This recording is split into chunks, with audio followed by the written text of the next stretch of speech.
Sejam muito bem-vindos a um boletim Coppola de especulação e conjectura. A dúvida que me intriga é muito simples. O Lula é ou não é um ladrão? Eu gostaria muito de saber a sua opinião, portanto eu peço que você visite o canal Caio Coppola no YouTube e o meu Instagram, que é @boletim Coppola. Por favor, deixe seu comentário, marque seus amigos e compartilhe esse conteúdo nas redes e nos grupos de WhatsApp e Telegram, para que mais pessoas também possam contribuir com essa discussão tão importante para a nossa democracia.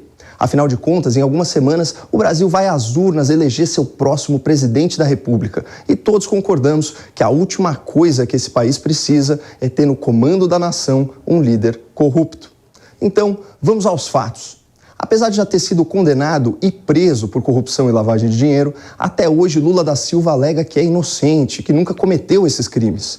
Muito convencido das suas próprias qualidades, o petista fez a seguinte afirmação em 2016. Tem uma coisa que eu me orgulho nesse país, e não bate a cabeça para ninguém, é que não tem nesse país uma viva alma mais honesta do que eu. Nem dentro da Polícia Federal, nem dentro do Ministério Público, nem dentro da Igreja Católica, nem dentro da Igreja Evangélica, nem dentro do sindicato, nem no meio de vocês. Pode ter igual, mas eu duvido. Mesmo se autodeclarando um símbolo da honestidade, um modelo de caráter, Lula foi julgado e condenado por 10 juízes, desembargadores e ministros em 3 instâncias diferentes da Justiça e passou 580 dias hospedado na Polícia Federal de Curitiba.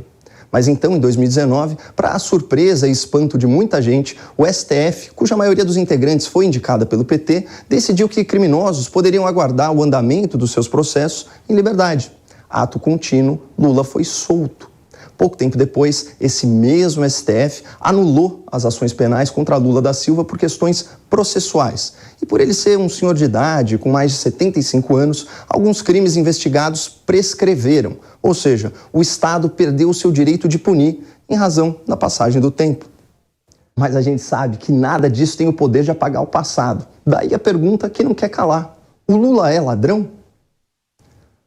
Claro que, se nós ouvirmos apenas a opinião de desafetos e de adversários, a resposta pode ser um pouco enviesada. Por isso, eu só vou trazer para vocês o relato de pessoas muito próximas ao Lula e de atuais aliados do petista. Começando pelo Ciro Gomes, um expoente da esquerda brasileira que já foi inclusive ministro de Lula. Segundo a orientação unânime do seu partido, Ciro declarou apoio a Lula no segundo turno. Mas vejam o que ele dizia na sua pré-campanha em julho. A estrutura judiciária brasileira é extremamente permeável a um bom advogado, com grana por trás, etc, etc, e daí, é o que deu. Agora o Lula apodrece onde ele bota a mão. O Lula destruiu o PCdoB. Mas ele é corrupto ou não é corrupto? Não, rapaz, se você me perguntar se ele é corrupto, eu acho que ele é corrupto. Eu sei que ele é corrupto. Eu apenas quero indicar que ele, para além de ser corrupto, é um grande corruptor.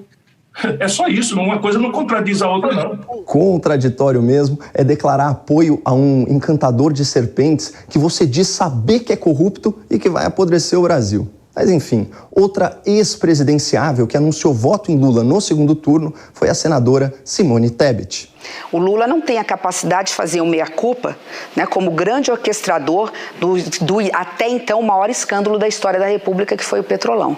Não vamos aqui dourar a pílula. Nós estamos falando de um governo que primeiro usou o mensalão como mesada para comprar o Congresso Nacional, depois, numa reeleição para se manter no poder, um Petrolão dividindo com partidos políticos. É verdade essa culpa.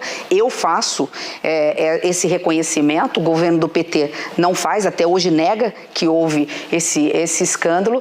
Mas agora, Simone Tebet justifica seu apoio a Lula no segundo turno, dizendo que ele tem, aspas, compromisso com a democracia e com a Constituição.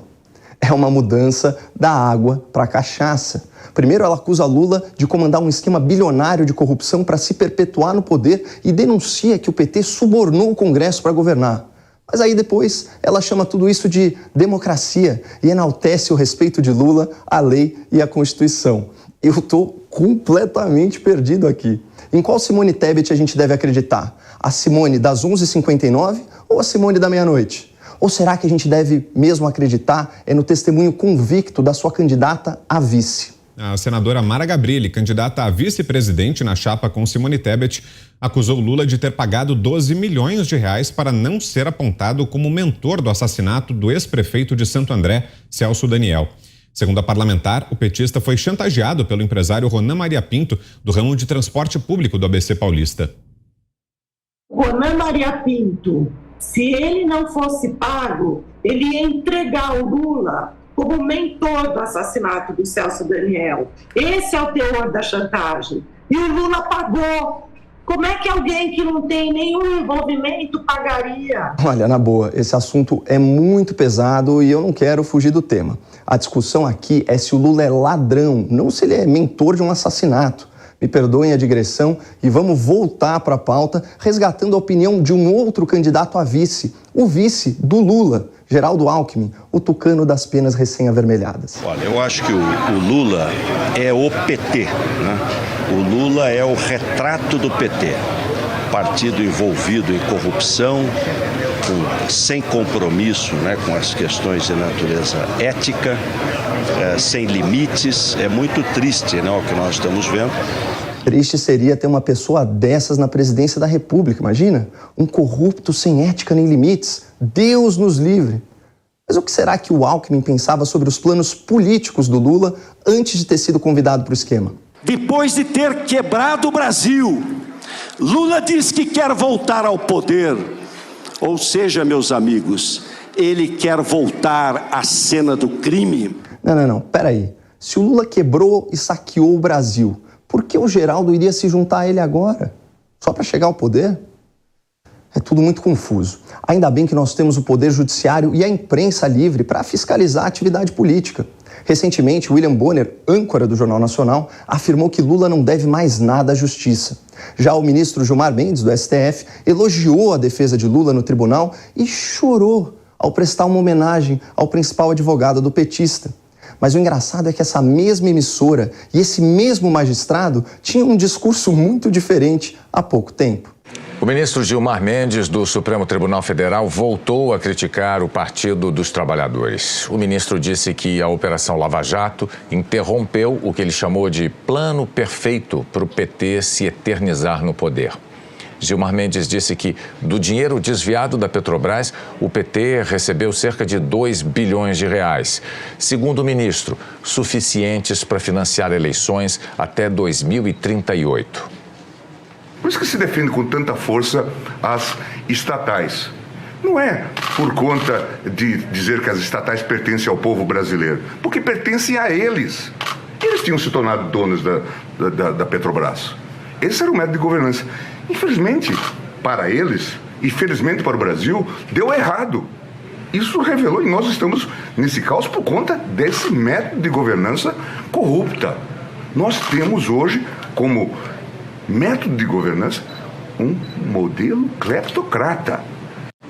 A palavra cleptocracia tem origem grega e quer dizer Estado governado por ladrões. Calma um pouquinho. Se o Brasil era governado por ladrões quando o Lula estava na presidência, isso não faz do próprio Lula um ladrão?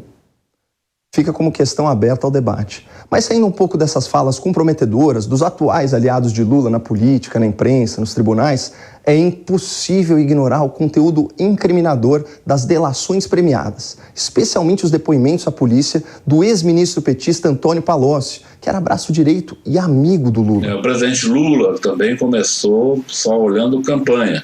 Já no fim do seu primeiro mandato, muita coisa pessoal ele tinha pedido para ele, em termos de dinheiro que eu pessoalmente levei e entreguei para ele. No fim do seu segundo mandato, aí ele preparou sua aposentadoria.